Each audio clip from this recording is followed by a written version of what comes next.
Hi everybody, Nick Wagner, Stewart and Stewart Attorneys, here talking over some things today with Darren Stewart.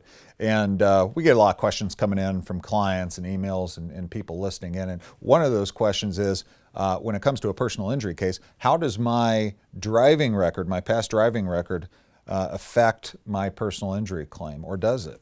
By the way, we love answering questions. Yes. So give us a call anytime. You don't necessarily have to hire us, but we love answering questions.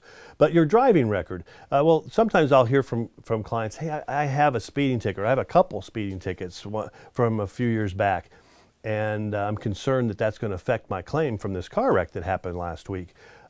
Or maybe even that the adjuster asked me that question and I was honest with them, and now they're saying that somehow does affect my claim because I had those speeding tickets. But the reality is it does not at all affect it. Now, if you were issued a speeding ticket at the time of the wreck, you were driving too fast at the time of the wreck, that's obviously relevant and going to be discussed and part of your claim.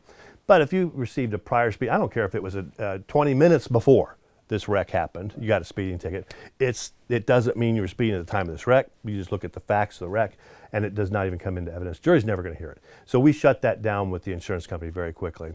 Yeah, the other things that they'll talk about is, I have moving violations or traffics, or what if I have a criminal history?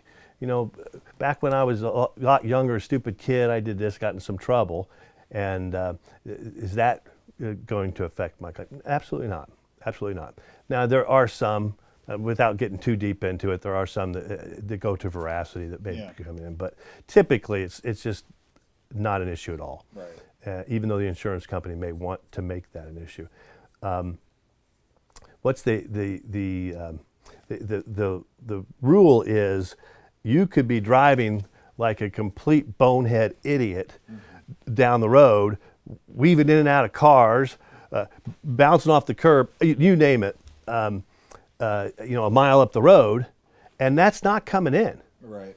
Because what's relevant, what's important to determine fault is what happened at the time of the wreck. Yeah. Because you may have been doing that up the road, but right before the wreck, you'd started driving rationally and reasonably again. Yeah. And then the wreck happened. Well, the insurance company is going to think of anything they can to devalue your case. That's and they'll point to the color of the shoes you're wearing, probably, to save a few bucks. Because, to them, it's all about saving money. It's not about compensating. That's absolutely right. And we've had one where the wreck happens and a witness rolls up on it that was going the same direction as our client. Said, they were driving fast back there.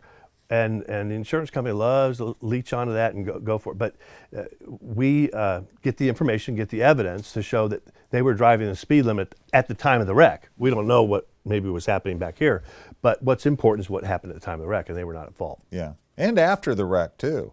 Who did the witnesses talk to? Who did I had a case one time, this guy hits our client. He tells me that he wasn't at fault. This is the defendant. And he goes, it wasn't my fault. That's what he said in his deposition. And I go, okay, what'd you do after the wreck? He goes and has lunch with his friends. I go, oh, well, you must have told them that you were just in a wreck that you weren't at fault for. He goes, no, I didn't.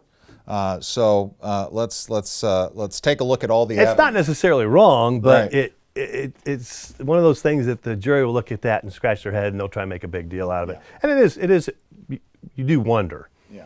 But well, I guess my point there is that it's just as important that we're looking at the defendant.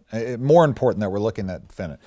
Your past driving record shouldn't have any effect on your claim or what we do with it or how we value it. Absolutely not.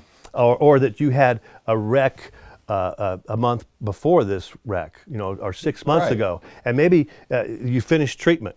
But they want to say, oh, it's related to that earlier wreck. Or maybe you haven't finished treatment. You're still treating when this second wreck happens. Yeah. And then the water's very muddy. It becomes very muddy. And you definitely need us to get involved then because we got to talk to the doctors and see what's related percentage-wise to each case. Right.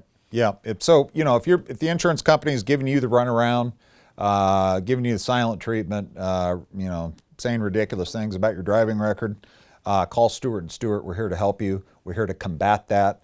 It's not coming in, and we're here for you.